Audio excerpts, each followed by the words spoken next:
cruising seems to be something people either like or they dislike. They're never in between. Why is that? And why do you love cruising? I think, in answer to what I always say is if people get on the right cruise line, they will like cruising. The biggest reason that people don't like cruising is they get on the wrong cruise line. So that's what I generally find. If I ever talk to people who said, "Oh, I didn't enjoy the cruise," you normally find out they've gone on the wrong cruise line, because people sort of tend to think of a cruise as a cruise, but actually there's a cruise for everybody, from small ships to big ships to medium ships to packed destinations to quiet destinations to party to enrichment or whatever. So what I like about cruising is, and the reason I'm probably quite addicted to it, is it's incredible. In some ways, it's a very easy way to travel, but you can also see a lot in a concentrated period of time. So, you get on board, you unpack once, and then you basically moving. And all of your moving time is efficient because you're staying in the same place, the ship is moving, you're not having to, drive somewhere, wait at an airport. So it's quite actually efficient.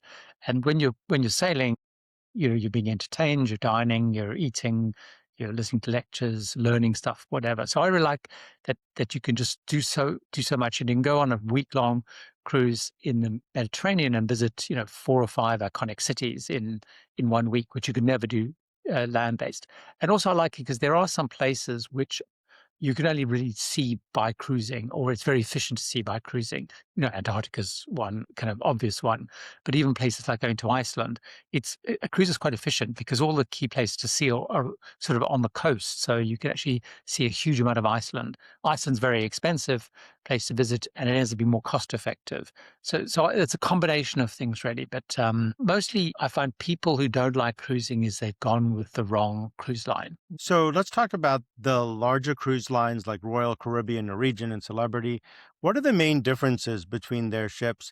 Because as you just said, there's larger ships and smaller ships. Like, what are you looking for in a ship? If I came to you and I said, I want to go cruising, what would you tell me?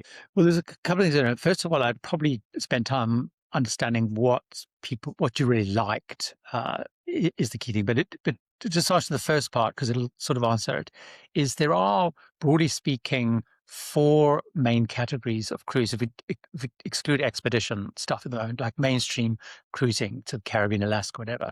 So the biggest category by far is the sort of the mass market resort category. So in there you've got Carnival, Norwegian, Royal Caribbean, MSC cruises. These, generally speaking, are the big, as the name would suggest, resort ships. So there's thousands of people. There's everything on board.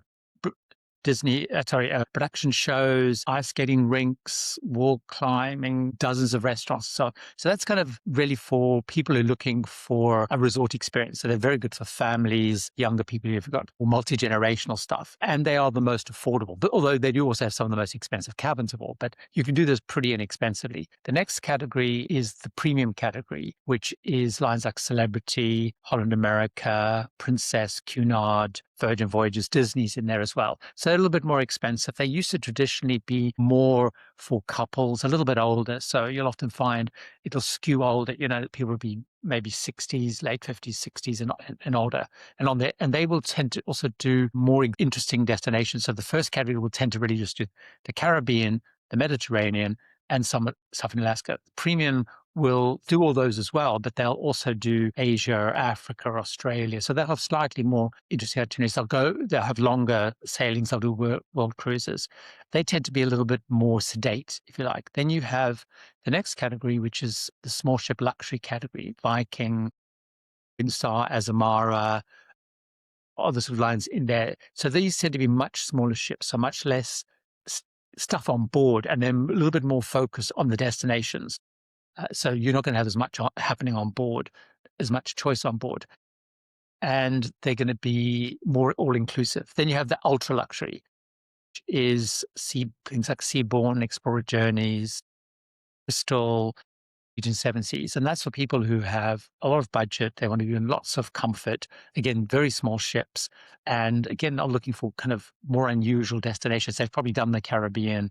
The kids have grown up and they're now looking for more interesting stuff. So one of the key things is asking people but what experience do you want? Because you can go to most of these places in the world with any experience you want. So if you're a real party animal, There's certain lines that are better for you. If you're the sort of person who wants to have loads of dining choices, is another experience. So it's really around understanding that, and also what sort of people you want to be with. So if you don't want any kids guaranteed, there are a handful of adult only lines, for example.